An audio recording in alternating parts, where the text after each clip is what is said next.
이별을 통보해온 여자친구를 살해한 혐의로 재판에 넘겨진 20대 남성 무기징역을 선고받았습니다. 무기징역, 이 정도면 되게 중요한 형벌인데 어떤 사건이었는지 설명을 해주신다면요? 네, 그렇습니다. 지난 6월 7일입니다. 경기도 하남에 있는 한 아파트 단지에서 20대 남성인 A씨가 결별을 통보했던 이제 전 여자친구를 집 밖으로 불러내서 흉기로 찔러 살해한 사건입니다. 일단 이 A씨는 현재 체포가 됐고요. 이제 1심에서 말씀하신 것처럼 무기징역형이 선고가 된 것입니다. 네, 여자친구는 결국 이제 사망하게 됐는데 무기징역이라면요, 사형 다음으로 있는 법정 최고형에 준한다 이렇게 봐야 되잖아요.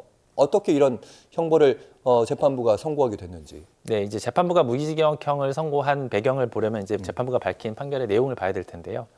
재판부가 밝힌 내용은 이제 피고인이 고작 19일간 교제한 피해자에 대해서 결별을 요구했다는 이유만으로 흉기를 여러 개로 준비하는 등 범행을 사전에 계획을 했고요.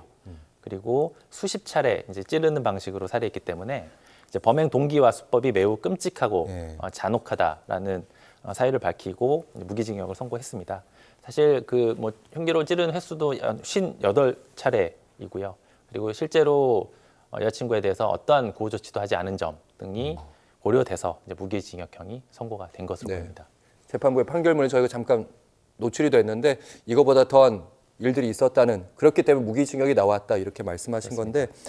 건데 당시 이제 재판받으면 이 남성이 심신미약을 주장했는데 어느 경우에 심신미약이 되는 거예요? 일단 심신미약이 인정되지 않은 거죠? 네, 심신미약이라는 것은 이제 형법상 심신미약이 인정이 되면 형을 감경받을 수가 있습니다. 당시 A씨의 경우에도 본인의 어떤 정신병 이력을 이제 재판 과정에서 주장을 했었고요. 재판부가 그 주장의 당부를 판단하기 위해서 정신감정까지 이제 실시를 했습니다. 정신감정 실시 결과 심신미약으로 볼 정도는 아니다라고 판단이 됐기 때문에 이제 심신미약 주장은 배척이 됐었고요.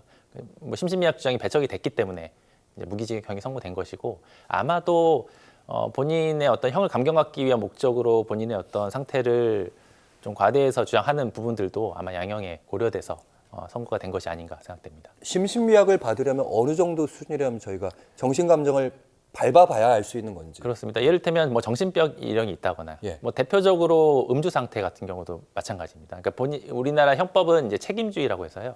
본인의 판단으로 저지른 행동에 대해서 이제 벌한다는 것입니다. 예. 그래서 뭐 심신 장애가 있는 상태라면 벌하지 아니하는 것이고요.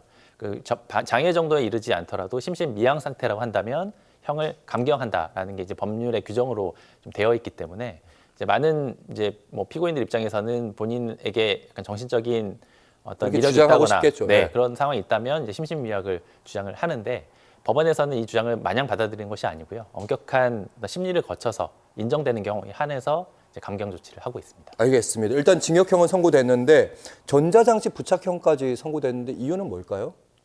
네, 이제 무기징역형은 말 그대로 무기징역이기 때문에 이제 출소를 할 수 없지만, 이제 우리 법상 20년이 경과되면 이제 행정처분으로서 가석방이 가능합니다. 그래서 A 씨의 경우에는 이제 20년 후에 가석방이 될 경우를 대비해서 가석방이 되더라도 동일한 범죄를 재범하지 않도록 하기 위해서 이제 전자장치 부착 명령도 함께 선고가 된 것입니다. 알겠습니다. 이번 사건을 통해서 혹시 이게 남의 일이 아닌 것처럼 느껴지는 부분이 있을 거잖아요. 특히 여성분들 입장에서 제도적 보완이 좀 시급하다 이런 지적이 있습니다. 사실은 이제 어떤 교제 살인이라고 보통 이제 언론에서 이렇게 보도를 하는데요. 사실은 그냥 살인입니다. 아무래도 이게 뭐 교제 과정이라고 했다고 해서 수사기관이 가볍게 볼 것은 당연히 아니고요.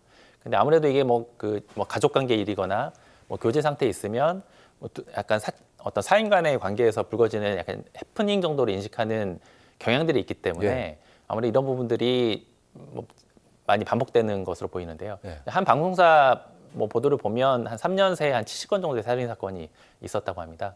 그래서 뭐 교제 살인도 살인이기 때문에 엄격하게 수사가 돼야 되는 것이고요.